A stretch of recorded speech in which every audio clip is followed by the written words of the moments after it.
Thought Experiment Simulator. I like games that try to do clever things while having a sense of humor. The Stanley Parable is my go-to example of this. It has a humorous narrator and it has wacky things that happen that you might not expect. It's a really hard thing to pull off. And there are games that try to do this from time to time, but they tend to fail. One of the best ones that I played in years was called It's Not a Game. It wasn't as brilliant or thought-provoking as the Stanley Parable, but it was entertaining. This game kind of goes down the same line, but it kind of fumbles the ball with an inconsistent narrator, and the jokes hardly ever land. However, this is an educational game, so the fact they're even trying to joke around is a positive.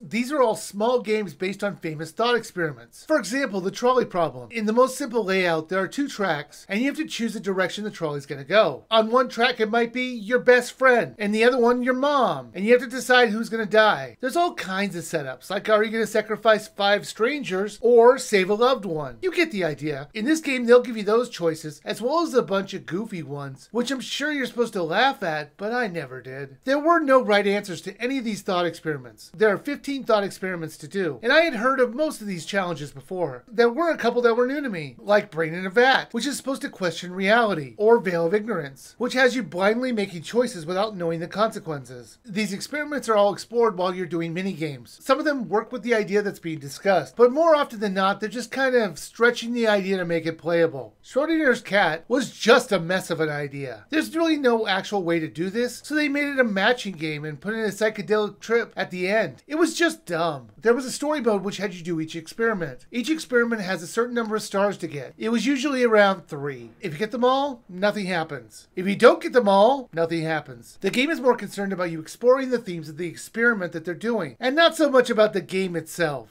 There is a narrator who explains what's going on, and he'll make quips occasionally. I wish the narrator was more involved. The story mode just ends. It's not much of a story. It's more of a list of things that play out. I wish it had a wrap-up explaining why they made this game, and the reaction to it. But there just isn't any payoff to finishing the story mode, which I found disappointing. At the beginning of each experiment, they're going to have a few people from the time period that this thought experiment was created, and they'll discuss it to give you some context to the idea itself. If you want to skip it, you can just easily do that. It's only there to give you a deeper understanding into why the thought experiment exists. There's also a WarioWare type minigame challenge where you have to play 30 games, which were just shorter versions of the experiments that you just played in the story mode, just done faster depending on the level that you're at. You have 4 hearts, and if you fail the time limit they give you, then you lose a heart. If you lose all 4 hearts, it's game over. You can get a heart back if you finish one of the games, so it's not too hard to get to the end. The biggest problem is there just isn't enough games to make this not repetitive. You're going to play the same games over and over and over again, and honestly, you're not going to bother playing this mode more than once. Thought Experiment Simulator was okay at best. It feels like a psychology student's final project. Like they went to the teacher and said, "What if I made a thought experiment so normal people could understand them? Could I get an A in the class?" To which I'm sure the teacher said, "No, this isn't a computer class. The thought experiment part of your final is only like 5% of the test. Now sit down." It feels like a good idea overall, but it was limited on how they could pull it off, because some of these experiments don't really work in a game setting. Now this was normally $6.99, and if you're interested, I would say wait for this to go on a fairly deep sale. If this was one of my eShop dumpster reviews, yeah, I would say it was worth the $2 I spent on it. However, it wasn't. It was almost $7. And while the games did have some interesting ideas, the overall package I thought was lacking. So if you want to play this, I would wait for a really good sale.